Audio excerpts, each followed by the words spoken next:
اعوذ باللہ من الشیطان الرجیم بسم اللہ الرحمن الرحیم والذین یتوفون منکم ویذرون ازواجا، اور وہ کہ جو تم میں سے وفات پا جائیں اور وہ چھوڑ جائیں بیویاں، یتربصن بانفسہن، اب یہ عدت جو تھی ایک تھی طلاق کی عدت، وہ 3 ماہواریاں آ جانا، 3 مہینے اندازن،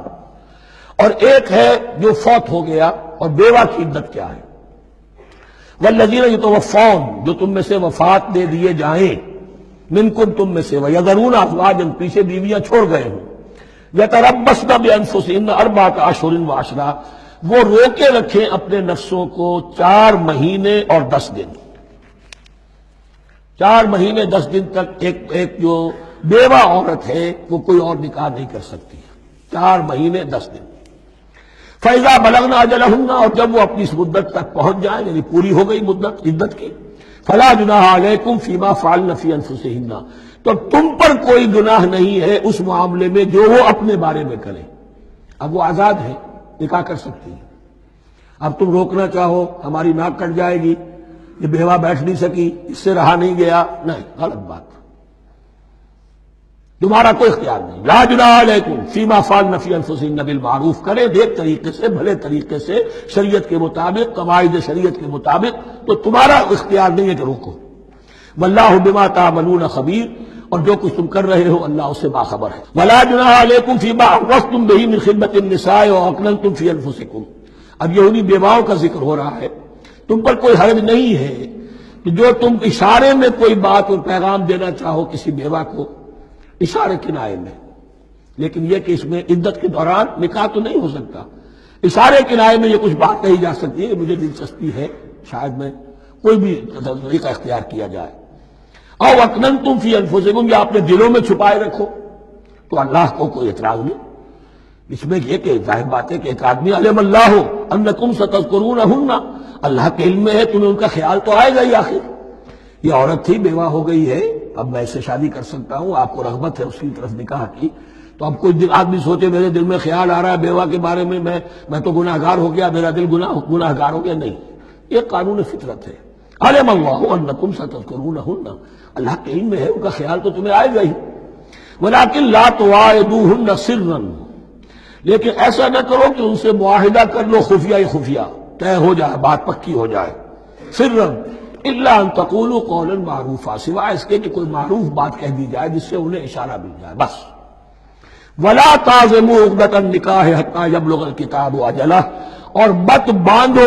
گراہ نکاح کی جب تک کہ قانون شریعت اپنی مدت پوری نہ کر لے، یعنی عدت جب تک پوری نہ ہو جائے۔ اب یہاں دیکھیے حتی یبلغ الکتاب، کتاب سے مراد شریعت، قانون شریعت، کتاب سے مراد یہاں کیا ہے کہ جو بھی قانون آ چکا ہے کتاب کے اندر، 4 مہینے 10 دن کے بعد نکاح اس سے پہلے نہیں ہوگا۔ وَاعْلَمُوا أَنَّ اللَّهَ يَعْلَمُ مَا فِي أَنفُسِكُمْ فَاحْذَرُوهُ، اور جان لو کہ اللہ خوب جانتا ہے جو تمہارے دلوں میں ہے، پس اس سے ڈرو، اس کی پکڑ سے بچو۔ وَاعْلَمُوا أَنَّ اللَّهَ غَفُورٌ حَلِيمٌ، اور یہ بھی جان لو اللہ غفور بھی ہے، بخشنے والا بھی ہے، وہ خطا ہو گئی ہے، استغفار کرو، توبہ کرو، اللہ معاف فرمائے گا۔ اور حلیم ہے، وہ فوراً نہیں پکڑتا بلکہ ڈھیل دیتا ہے، مہلت دیتا ہے، اگر چاہو تو تم توبہ کر لو۔ لا جناح علیکم ان طلقتم النساء ما لم تمسوهن او تفرضوا لهن فریضہ، تم پر کوئی گناہ نہیں ہے کہ تم ایسی بیویوں کو طلاق دے دو کہ جن کو نہ تو تم نے اب تک چھوا ہو اور نہ ان کے لیے مہر مقرر کیا ہو۔ یہ ہو جاتا تھا نکاح جو ہے بچپن میں بھی کر دیے جاتے تھے، لیکن ابھی کوئی نوبت نہیں آئی ہے، نکاح تو ہو گئے لیکن نہ کوئی مہر مقرر ہوا ہے، نہ کوئی ان کی ملاقات ہوئی ہے، تو اگر ایسا کرو گے تو تم طلاق دے سکتے ہو۔ وَمَتِّعُوهُنَّ، لیکن شرافت کا تقاضا یہ ہے کہ جو لڑکی تم سے منسوب رہی ہے، اب اگر وہ رشتہ توڑ رہے ہو تو اسے کچھ دے دلا کر، اسے کچھ نہ کچھ متاع، کچھ سامان دنیاوی دے کر۔ مَتِّعُوهُنَّ عَلَى الْمُوسِعِ قَدَرُهُ وَعَلَى الْمُقْتِرِ قَدَرُهُ،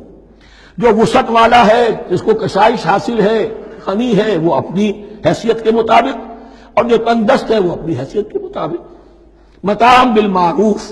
اور یہ ساز و سامان دینا جو ہے یہ بھی بھلے انداز میں ہو، ایسا نہ ہو جو خیرات دی جا رہی ہو۔ حقا علی المحسنین، یہ حق ہے محسنین پر، یہ سمجھے کہ ہم پر اللہ تعالیٰ کی طرف سے عائد کردہ یہ ذمہ داری ہے۔ وَإِن طَلَّقْتُمُوهُنَّ مِن قَبْلِ أَن تَمَسُّوهُنَّ وَقَدْ فَرَضْتُمْ لَهُنَّ فَرِيضَةً، اور اگر دوسری شکل یہ ہے کہ تم نے طلاق دی ایسی بیوی کو کہ جس کو تم نے چھوا تو نہیں ہے لیکن مہر مقرر ہو چکا تھا، فَنِصْفُ مَا فَرَضْتُمْ، تو اب آدھا مہر جو ہے جو تم نے فرض کیا تھا، جو طے کیا تھا، اس کا آدھا تو تمہیں دینا ہی دینا ہے۔ الا یعفون، الا یہ کہ وہ معاف کر دیں، ہمیں آدھا بھی نہیں چاہیے، کیا چاہیے ہمیں چوتھائی دے دیجیے۔ اور یعفو الذی بیدہ عقدۃ النکاح، یا وہ اس کے اندر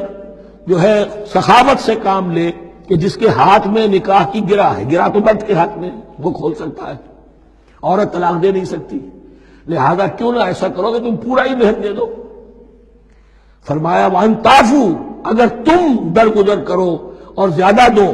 اقرب للتقویٰ، یہ تقویٰ سے قریب تر ہے، وَلَا تَنسَبُوا الْفَضْلَ بَيْنَكُمْ، اپنے مابین احسان کرنا مت بھولو، اور اپنے مابین جو فضیلت اللہ نے تمہیں دی ہے عورتوں پر اس کو مت بھولو۔ تمہارا پھر ایٹیٹیوڈ بھی ایسا ہونا چاہیے کہ تم اپنے بڑے ہونے کے حساب سے ان کے ساتھ نرمی کرو، ان کو زیادہ دو، ان کو جتنا بھی مہر مقرر کیا تھا اس سے بھی زیادہ دے دلا کے رخصت کرو۔ قانون میں تو صرف مہر ہوگا، البتہ قانون یہی ہے کہ اگر انہیں چھوا نہیں ہے، مقاربت نہیں ہوئی ہے، لیکن یہ کہ مہر مقرر ہو چکا تھا تو آدھا مہر تو لازماً دینا ہے۔ آدھا بھی یہ چھوڑ سکتی ہے عورت، لیکن تمہارے لیے بہتر ہے کہ تم پورا دو یا اور زیادہ دو۔ ان اللہ بما تعملون بصیر، یقیناً جو کچھ تم کر رہے ہو اللہ دیکھ رہا ہے۔ صدق اللہ العظیم۔